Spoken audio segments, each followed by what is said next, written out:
convinces religious people that there's something we're missing. And I think we have to be sensitive to this. Absolutely. That's why they bring up, well, what about when has secularism ever built anything like Durham Cathedral, or Chartres, or devotional painting, or the music of Bach?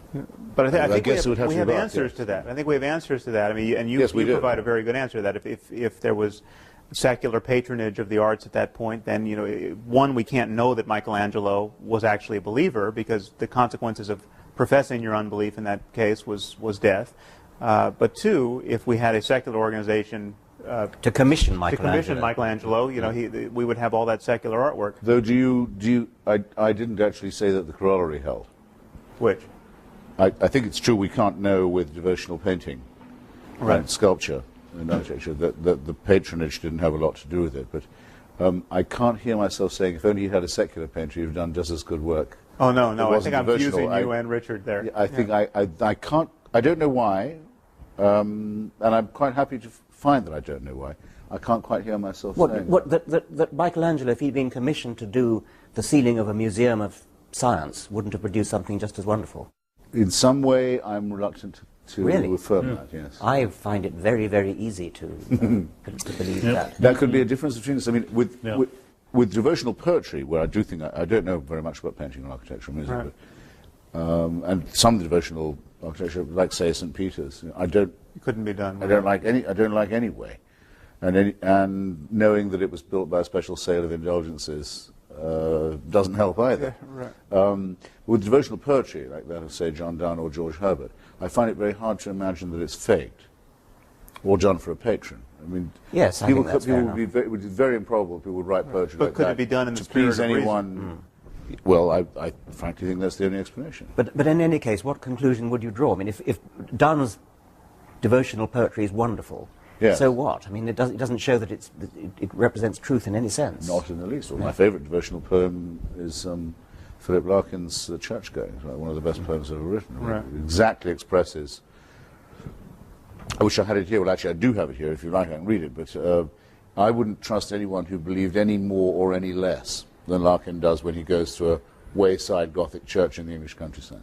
Who felt, I don't say believed, I shouldn't say believed, who felt any more than he does. He's an atheist. Or who felt any less, that there's something serious about this. All right, but... And something written into the human personality and as well as the landscape. Well, this brings us back to your I don't see that this is anything other than a special case. It says nothing about the truth of religion. I don't think this is see how this is anything other than a special case. Other special cases of which would be you just couldn't, I can't think of a perfect example of this, only by being lost at sea for 2 years in a boat and then surviving that's the only way you could conceivably have written this account. It could not be fiction. Or quit smoking. And it's glorious, wonderful art, and that can be true, and we just accept that's true. And Donne's poetry, only very extreme circumstances could make it possible, and we can be grateful, perhaps, that those extreme circumstances existed and made this possible. In his case, Right. But now you wouldn't recommend being lost at sea to everyone. No, No, I wouldn't recommend Death Be Not Proud to anyone either. It's a wonderful poem. It's a complete gibberish if you look only at the words. But it's the most extraordinary gibberish if you look only at the words. But there's an X factor involved, which I'm quite happy to both assume will persist and will need to be confronted. Right. You raised this issue, though, of whether or not we would wish the churches emptied on Sundays. And I think you were uncertain whether you would, and I think I would agree. I would want a different church. I would want a different ritual, motivated by different ideas. But I think there's a place for the sacred in our lives, but under some construal that doesn't presuppose any bullshit. But I think there's a usefulness to seeking profundity as a matter of our attention, and our neglect of this area, I think, as atheists, at times makes even our craziest opponents seem wiser than we are. And I mean, take someone like Sayyid Qutb, who's, as crazy as it gets. I mean, Osama bin Laden's favorite philosopher. But he came out to Greeley, Colorado, I think it was, around 1950, yes. and spent a year in America, and noticed that all his American hosts were spending all their time gossiping about movie stars and trimming their hedges and coveting each other's automobiles. And he came to believe that America was or the West was so trivial in its preoccupations and so materialistic that it had to be destroyed. Now, this shouldn't be construed as giving any credence to his worldview, but he has a point. There is something trivial and horrible about the day-to-day fascinations of most of us and most people most of the time. There's a difference between kind of really using your attention wisely in a meaningful way and our perpetual distraction. And traditionally, only religion has tried to enunciate and clarify that difference. And I think that's that's a lapse in our. I think you've made that point, and we've accepted it, Sam. Yeah. And I think that's. I mean, as going back to the thing about whether we like to see churches empty, I think I would like to see churches empty. What I wouldn't like to see, however, is ignorance of the Bible, because you cannot understand literature without knowing the Bible. You can't understand art. You can't understand music. There are all sorts of things you can't understand for historical reasons.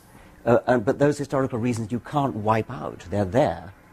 And so even if you don't actually go to church and pray, you've got to understand what it meant to people to pray and why they did it and what these verses in the Bible mean and what this... But is it only that? Just the retrospective kind of historical appreciation of our You could more than just ancestors' appreciate ignorance? it. You can lose yourself in it, just as you can lose yourself in a work of fiction without actually believing that the characters are real. But you're sure you want to see the churches empty? You can't imagine a variety of churches, maybe by their lights an extremely denatured church, a church which has ritual and loyalty and common cause and purpose, but and even and music, and music, and they sing the songs and they do the rituals, but where the irrationality has simply been laundered out. Okay, yeah. So you go to those places for funerals and weddings and you have beautiful poetry and music. For group solidarity. To create some project which is hard to get off the ground otherwise.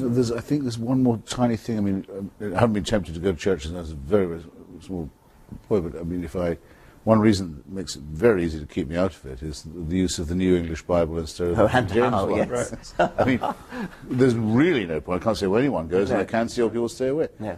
They've thrown away all the poetry, pearl richer than all their tribe. Absolutely. They don't even know what they've got. It's terrible. If I was a lapsed Catholic and I brooded about how I wanted my funeral to be, which is not something I would. Want the Latin Mass? Yes, absolutely. Well, but, I mean, there's another issue there, which of course is that is when it becomes I want a proper intelligible. Tridentine.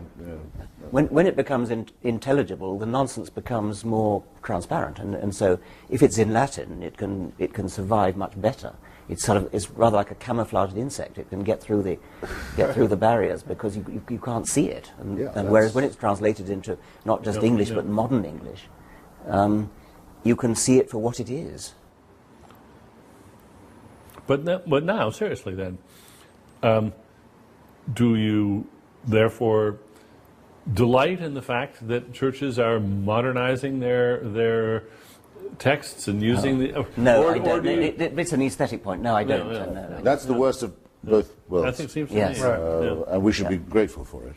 We didn't do this to them. Yeah, that's right. We didn't impose this on them. Any more than we weren't clever any more than we don't blow up Shia mosques either. Yeah. We don't blow up the Bamiyan Buddhas. Bamiyan Buddhas, exactly. We don't desecrate. We would be for the reasons given by Sophocles and Antigone. We would have a natural resistance to profanity and desecration. We leave it to the pious to destroy churches and burn synagogues or blow up each other's mosques. And I think that's a point that we might spend more time making, because I do think it is feared of us. This was my point to begin with, that we wish for a world that's somehow empty of this echo of music and poetry and the numinous and so forth. That we would be happy in a brave new world. And since I don't think it's true of any of us, No, it's not. it's a point one might spend a bit more time making, that Yeah. the howling wilderness of nothingness is much more likely to result from holy war or religious conflict or theocracy than it is from a proper secularism, which would therefore, I think, have to not just allow or leave or tolerate or condescend to or patronize, but actually, in a sense, welcome the persistence of something like faith.